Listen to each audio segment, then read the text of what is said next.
Halo Bapak Ibu guru hebat dimanapun Anda berada, saya Maha Putri, salah seorang guru desain pemodelan informasi bangunan di SMK Negeri 3 Singaraja.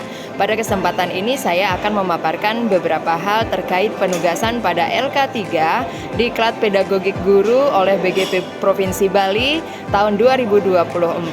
Simak video berikut ini. Sebelum saya mempelajari lebih jauh tentang Panduan Asesmen edisi revisi tahun 2024, saya masih memahami bahwa prinsip asesmen itu terdiri dari valid, terukur, terbuka, dan lain sebagainya. Nah, setelahnya saya mendapat pemahaman baru bahwa prinsip asesmen dalam kurikulum Merdeka itu terdiri dari berkeadilan, objektif, dan edukatif. Sebelumnya, pemahaman saya terkait KKTP yaitu KKTP dirancang di awal setelah kita merumuskan tujuan dan alur tujuan pembelajaran. Kemudian KKTP ini berperan di akhir proses pembelajaran sebagai patokan pencapaian peserta didik, semacam KKM. Nah, setelah mempelajari ini, saya memahami bahwa KKTP dirancang setelah menyusun tujuan pembelajaran dan KKTP ini menjadi acuan dalam merancang asesmen dan juga langkah-langkah pembelajaran yang akan kita tuangkan dalam modul ajar. Menurut pemahaman saya sebelumnya, asesmen itu dirancang setelah kita merancang kegiatan pembelajaran.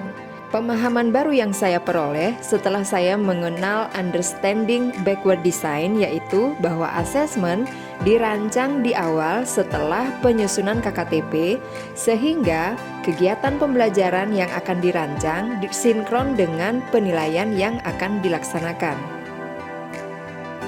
Setelah mengenal understanding backward design, saya merasakan peran penting perumusan KKTP dalam merencanakan asesmen dan menjadi acuan dalam menyusun langkah-langkah pembelajaran.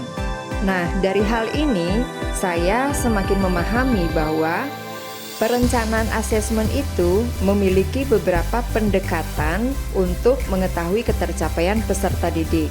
Di antaranya, ada pendekatan menggunakan deskripsi kriteria, kemudian pendekatan menggunakan rubrik, menggunakan skala atau interval nilai, dan yang terakhir adalah pendekatan menggunakan persentase atau pendekatan lainnya sesuai dengan kebutuhan.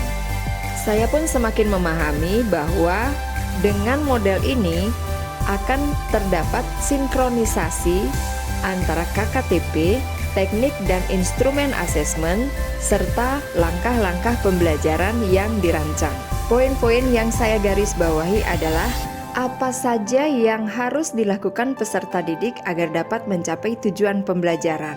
Kemudian, hal-hal yang harus dilakukan ini kemudian menjadi kriteria yang dideskripsikan pada instrumen asesmen dan menjadi panduan dalam menyusun langkah-langkah pembelajaran.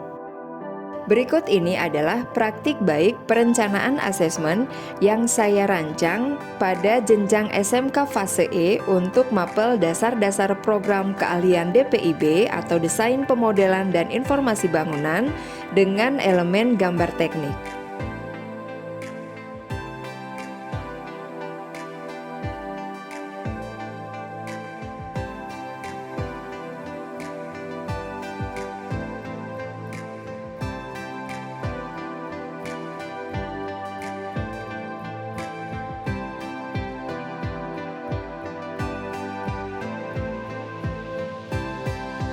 Jika perencanaan asesmen ini saya terapkan di kelas saya, dampak yang bisa dirasakan oleh peserta didik adalah peserta didik dapat melakukan kegiatan yang memang mengarah pada pencapaian tujuan pembelajaran.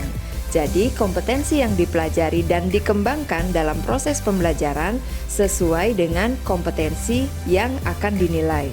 Tantangan yang kemungkinan akan dihadapi adalah karena saya membutuhkan persiapan yang matang, dalam proses perencanaan ini saya membutuhkan pemahaman yang lebih terkait dengan teknik dan instrumen asesmen agar lebih variatif, kemudian model-model kegiatan pembelajaran yang bisa dilakukan, serta produk-produk teknologi yang bisa digunakan. Nah, ini juga tentunya membutuhkan alokasi waktu yang cukup. Untuk menjawab tantangan ini, strategi yang dapat saya terapkan adalah mengeksplorasi platform Merdeka Mengajar atau PMM untuk menemukan berbagai referensi maupun inspirasi praktik baik yang memungkinkan untuk diterapkan di kelas saya.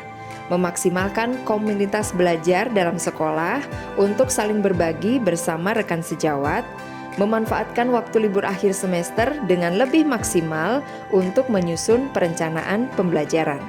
Demikian pemaparan saya, dan saya mengharapkan umpan balik positif dari Anda. Silahkan tuliskan umpan balik Anda pada kolom komentar agar saya dapat melakukan perbaikan-perbaikan ke arah yang lebih baik. Terima kasih atas perhatian Anda, sampai jumpa pada video berikutnya.